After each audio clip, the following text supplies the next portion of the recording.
ఒక ఊరిలో కామయ్య అనే ఉద్యోగి ఉండేవాడు. ఆయన రోజు పక్క ఊరిలో ఉద్యోగానికి వెళ్లి తిరిగి వస్తూ ఉండేవాడు.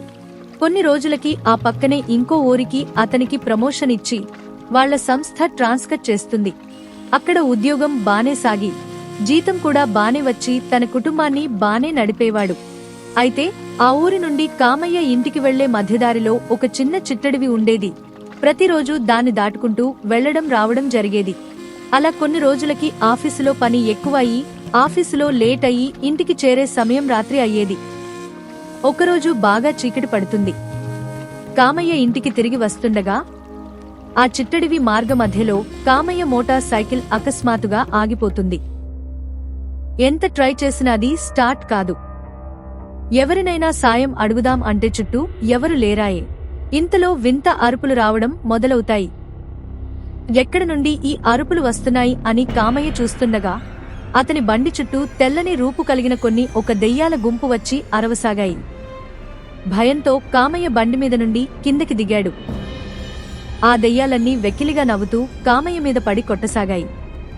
కామయ్య వారించుకుంటూ భయంతో ఎందుకు నన్ను ఇలా కొడుతున్నారు అని కొంచెం ధైర్యం తెచ్చుకుని వాటిని అడిగాడు. నిన్ను మేము కొట్టకూడదు అంటే మాకు అత్యంత ఇష్టమైనవి ఇస్తే మేము నిన్ను వదిలి వెళ్లిపోతాం అని దెయ్యాలు అన్నాయి. మీకు ఇష్టమైనవి ఏమిటి చెప్పండి, నేను రోజు ఈ దారి గుండానే వెళ్తాను, రేపు వచ్చినప్పుడు నేను తీసుకొస్తాను అని అడిగాడు కామయ్య. దానికి బదులుగా దెయ్యాలు, మాకు అత్యంత ఇష్టమైనవి ఏంటో నువ్వే తెలుసుకోవాలి, మేము చెప్పము, నువ్వే ఎలాగోలా తెలుసుకుని ఇవ్వాలి అని బిక్కరంగా వెకిలిగా నవ్వసాగాయి. దానికి కామయ్య, సరే సరే, రేపు ఇదే సమయానికి పట్నం నుంచి తిరిగి వస్తాను గదా, మీకు ఇష్టమైనవి తెస్తానులే, నన్ను నమ్మండి, ఇప్పుడు నన్ను వదిలేయండి తల్లులు అని బ్రతిమలాడుకున్నాడు దెయ్యాలను. నువ్వు నీ మాట మీద నిలబడాలి, తోక జాడించాలని చూస్తే నిన్ను ఎక్కడున్నా సరే వచ్చి చంపేస్తాం. నీలా చాలామంది ఇలానే జారుకుని మా చేతిలో హతమయ్యారు. రేపు ఇదే సమయానికి మాకు ఇష్టమైనవి తప్పనిసరిగా తీసుకురావాలి, అర్థమయిందా అని బెదిరించాయి. దానికి సరే అని కామయ్య ఒప్పుకున్నాడు. దెయ్యాలన్నీ పెద్ద శబ్దం చేసుకుంటూ పక్కన ఉన్న పాడుబడిన నూతిలోకి వెళ్లి మాయమైపోయాయి.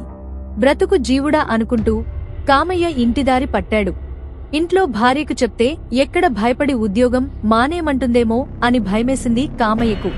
వేరొక దారి అంటూ లేదా, నేను ఎక్కడున్నా సరే వచ్చి చంపేస్తాయి అన్నాయి. చాలామందిని చంపేశాయి అని చెప్పాయి. అందుకేనా ఆ చిట్టడవి దారి రాత్రిపూట నిర్మానుష్యంగా ఉంటాది. మరి ఏమి చేయాలి అని ఆలోచించాడు.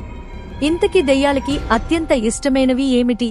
తిండి పదార్థాలా లేదా ఇంకేమైనానా అనుకుంటూ ఆ రాత్రంతా ఆలోచించుకుంటూ నిద్రపోయి మర్నాడు ఉద్యోగానికి వెళ్లి వస్తుండగా దెయ్యాలకి ఇష్టమైనవి ఆహారం అయ్యి ఉంటాది అని అనుకొని ఆ ఊరిలో ఉన్న సంతలో రకరకాల ఆహార పదార్థాలు కొని వాటిని వెంట తెచ్చాడు.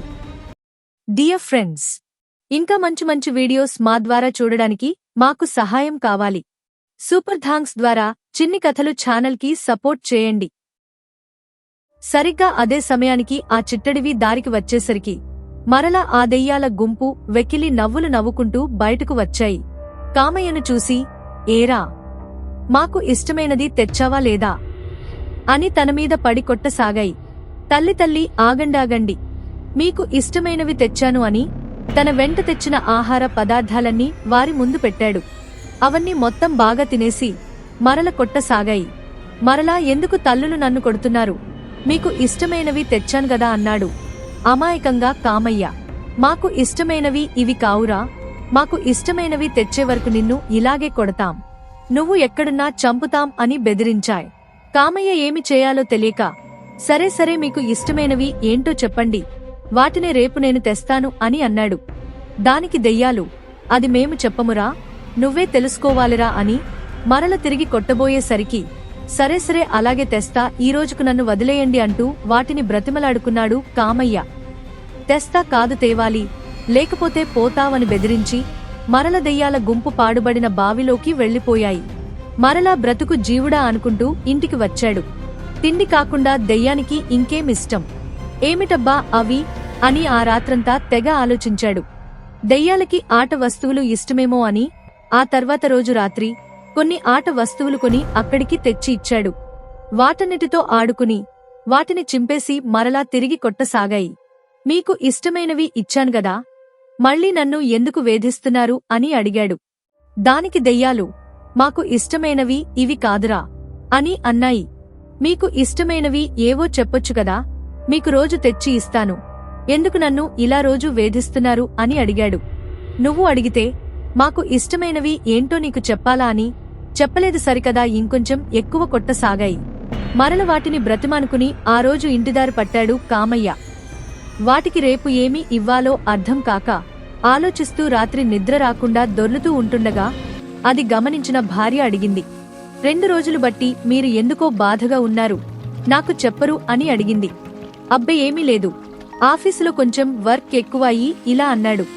ఆఫీసు వర్క్ అయితే మరీ ఇలా ఉండరే, నిద్రలో నన్ను వదిలేండి, చంపొద్దు అని కలవరింతలు చేయారే అని అడిగింది. చేసేదేం లేక చిట్టడవిలో ఆ దెయ్యాలు చేసినవన్నీ దాచకుండా పూసగుచ్చినట్టు మొత్తం భార్యకు చెప్పాడు. నీకు చెబితే ఎక్కడ భయపడి ఉద్యోగం మానేయమంటావేమో అనుకున్నాను అని అన్నాడు. కామయ్య చెప్పింది చాలా జాగ్రత్తగా విని ఆ సమస్యకి పరిష్కారం భార్య తెలివిగా ఆలోచించి, నేను మీకు ఒక ఐడియా చెప్తాను, దాన్ని అదే విధంగా చేయండి అని చెప్పింది. కామయ్య కూడా సరే అని అన్నాడు. తర్వాత రోజు కామయ్య పదే దేవుడికి దండం పెట్టుకుని ఆ దెయ్యాలు పీడ వదిలించమని వేడుకుని బయలుదేరాడు. ఆఫీసు నుండి తిరిగి వస్తూ భార్య ఐడియా ప్రకారం ఆమె చెప్పినది కొని బండిమీద తీసుకువెళ్లాడు. తన మోటార్ సైకిల్ కొంచెం ముందు ఆపి ఆ బావి దగ్గరలోకి నడుచుకుంటూ వెళ్లాడు. మరలా అదే సమయానికి దెయ్యాల గుంపు వచ్చింది. కామయ్యను చూసి, ఏరా, ఉత్త చేతలతో వచ్చావు, మాకు కావాల్సినవి తెచ్చావా, లేకపోతే మళ్ళీ నిన్ను చితక బాదాలా అని మరల బెదిరించాయి. హా, తెచ్చాను, మీకు ఇష్టమైనదే తెచ్చాను, దీనితో మీరు చెప్పినట్టుగానే మీ కోరిక తప్పక తీరుతుంది, నా బండి దగ్గర ఉంది చూడండి అన్నాడు కామయ్య. అయితే మీరు ఒక్కొక్కరే వెళ్లి నా బండికి ఉన్నదాని తెర తీసి చూడాలి, అప్పుడు మీకు ఇష్టమైనది కనిపిస్తుంది అన్నాడు.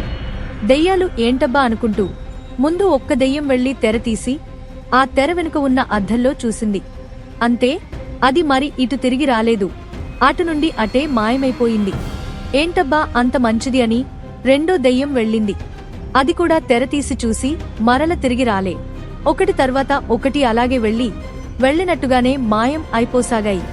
మొత్తానికి అన్ని దెయ్యాలు వెళ్లి మాయమైపోయాయి. పీడ విరగడ అయిందని ఆ తెర వెనుక ఉన్న అద్దాన్ని ముక్కలుగా చేసి ఆ పాడుబడిన నూతిలో వేసేసి వచ్చేశాడు. కామయ్య తెచ్చిన అద్దంలో దెయ్యాలకి తమ రూపు తామే చూసుకునేసరికి భయపడి ఎటో పారిపోయాయి. భార్య చెప్పిన ఆ అద్దం ఐడియాకు భార్యకు మనసులోనే అభినందనలు తెలియజేసుకుని సంతోషంగా ఇంటి దారి పట్టాడు.